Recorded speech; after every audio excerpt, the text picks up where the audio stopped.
fresh, and visionary. Loice Dube is the fashion designer redefining African luxury. As the 2023 AFI Fast Track winner and lead designer for AFI Privé, she's crafting a future where heritage meets innovation. This is Loice Dube. Hello everybody and welcome to another episode with Threads and Thoughts. Today we're joined by the lovely Loice Dube, the in-house designer for House of Nala Privé by Africa Fashion International. Hello. Hi, how are you? I'm well, thank you. How are you? I'm good. You know, you've been celebrated internationally, being recognized by renowned global artists such as Yinka. And what I want to know is, how do you stay grounded and intentional in your work now that you've had your breakthrough? I think for me, it does have a sense of gratification. You know, obviously when you get recognized, especially by the likes of a legend like Yinka. However, I stay grounded by just remembering why I started in the first place and why I do this in the first place. I love what I do, and I think the work is what satisfies me. It's what keeps me going, and I do believe that I still have a lot to learn. The world of fashion is big. So I do believe that staying grounded is just remembering the reason that I'm here and that I want to learn more than anything. I love that. And your passion for inclusivity is clear, from storytelling to fashion. What does true inclusivity look like to you in the African fashion space, and what are we still getting wrong? I think I wouldn't say what are we still getting wrong. I think Africans are doing a lot of things right. We are taking our space. We're making a name for ourselves in the world. I do think that when it comes to inclusivity, the world needs to learn that African people come in different shapes and forms, and I do believe that sometimes we are expected to stay within a box that categorizes us as people who are just, in terms of fashion, who work with print, and that's all. But I believe that there's more to us, and true inclusivity means not only consuming our work, but also, investing in our work, making sure that we've got the proper infrastructure to, get our work out there and to let the world see our work. I love that. You've traveled across Africa capturing Black elegance and cultural richness. How has that journey shaped your perspective on what African fashion and identity really means globally? So I believe that African fashion, it changed my perspective on what I think African fashion is, because I realized that a lot of us are influenced, or there's a part of colonialism that influenced how people dress now. For example, when we saw the Lasapiers in Congo, that culture is hugely influenced by Western style of dress. However, what Africans have done and stayed true to is, they always add a piece of themselves. They always add a bit of flair, a bit of color, a bit of brightness to everything. So that's one thing that I love about African people and their fashion. And the fact that they don't shy away from who they are. In everything that you see, who they are, their identity is, richly indebted in what they do. So I love that about African people. I love that as well. And you've mentioned wanting to bring back manufacturing and textile production locally. What would it take to revive that industry in Africa, and how do you see young creatives playing a role in it? I believe that when it comes to manufacturing, we need infrastructure. We need the right manufacturers, we need the right fabric manufacturers first and foremost. I believe that right now most of our fabrics are being sourced from, places like China, places like Bangladesh, including some of the clothes that are being made. Although we do have manufacturers and, textiles that are being made here, I believe that we need more infrastructure, and we need more money and investment put into manufacturing, put into infrastructure that will help young creatives, build sustainable brands. I do think that, we have great ideas, but we are not at a place where we can manufacture for ourselves. We're not at a place where we can make our own fabrics, and still build sustainable businesses. So I do believe that when it comes to manufacturing particularly, and just having fashion being a very strong hold in South Africa economically, we need to get it right when it comes to infrastructure. Yeah, definitely.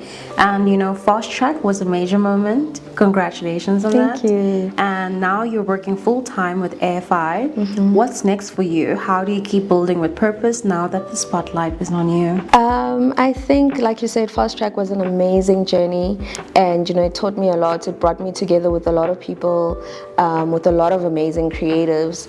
I think what's next is just to continue building, continue growing, continue learning. Fast Track was a huge learning curve, but I don't think the learning stopped there. Like I said before, the world of fashion is very big. What's next is, cementing my voice in African fashion and making sure that the message that I'm trying to portray is heard. I love that. And your journey, do you have any advice on those that are going to be entering the Fast Track competition, and what should they look out for, and any word of advice? I think my word of advice is to always stay prepared for the opportunity when it presents itself. Keep yourself informed about the industry. Keep yourself informed about what's happening around you. That's the best way you can stay prepared, by learning, by, always pushing yourself, challenging yourself, because there are a lot of challenges that we take on with the Fast Track program, and you are tasked to think outside of the box, think quickly on your feet.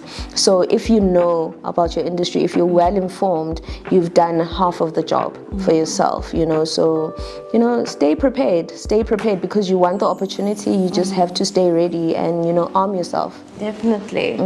And I'm sure it was an amazing journey for you. It was, definitely. So fashion can be powerful in shaping narratives. How do you personally use fashion as a tool of resistance, reclamation, or cultural storytelling? So for me, in all of my work, even before I started working at AFI, I always tried to tell the African story. And I think that's one thing that stays true in my work. I always try to come at it with a narrative, with an African narrative, with an African understanding, because I do believe that there are a lot of African stories that still need to be heard outside of what's been seen out there. And I love that. And the visual language in your work is distinct and cinematic. Can you walk us through your creative process? Where do you start when you're conceptualizing a story or campaign? When I'm working on a campaign, I live within the campaign. I try to immerse myself within what I'm trying to work on. I dive deep into research, researching what I want to talk about, and looking at different narratives and looking at whether maybe the story has been told in a different way somewhere else by somebody else, and first and foremost, it's research for me, and it's really understanding in depth the message that I'm trying to get out there, and then after the research phase is done, then I go into the designing phase, and obviously there's a lot of reiterations of the designs. Some designs I'll draw up and scratch out and throw away, but first and foremost, and I think the most important thing for me is that research phase, then design phase, and then obviously then after that, then the product can be made.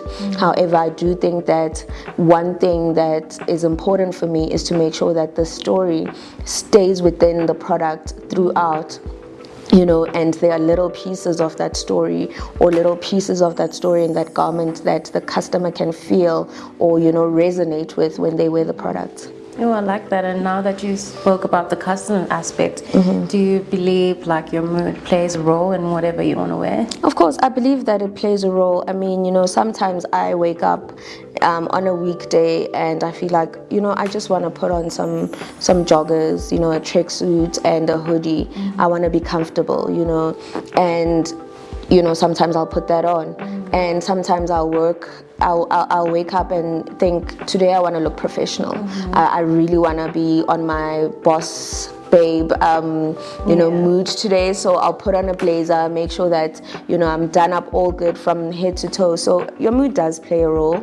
And your personality as well. Some people love to be bright and shiny, and it will reflect sometimes in their personalities. And some people don't like to be seen so much, so they'll wear less color. They'll wear colors that don't, or silhouettes that don't scream too much.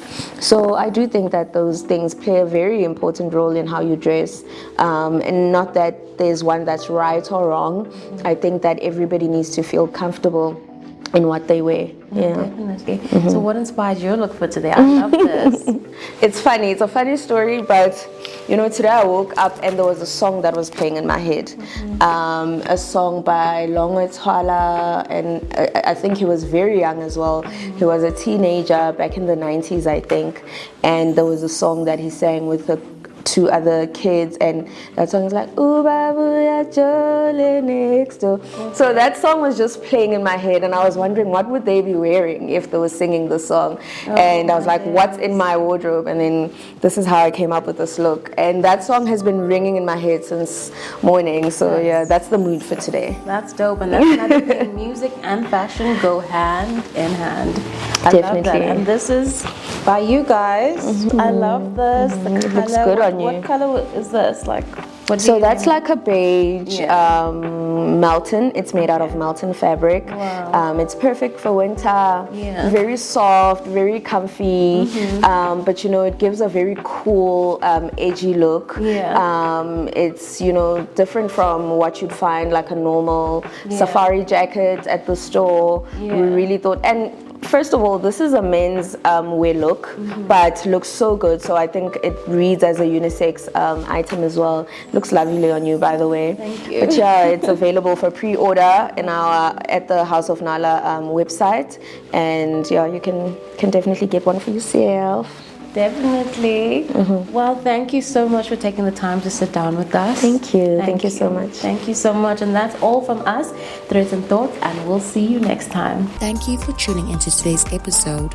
Make sure to subscribe to our YouTube or Spotify pages and sign up at shop.africanfashioninternational.com so you don't miss out on exclusive updates and offers. Don't forget to visit the House of Nala at Sunday City for your signature look. Until next time, stay bold, stay intentional, and stay you.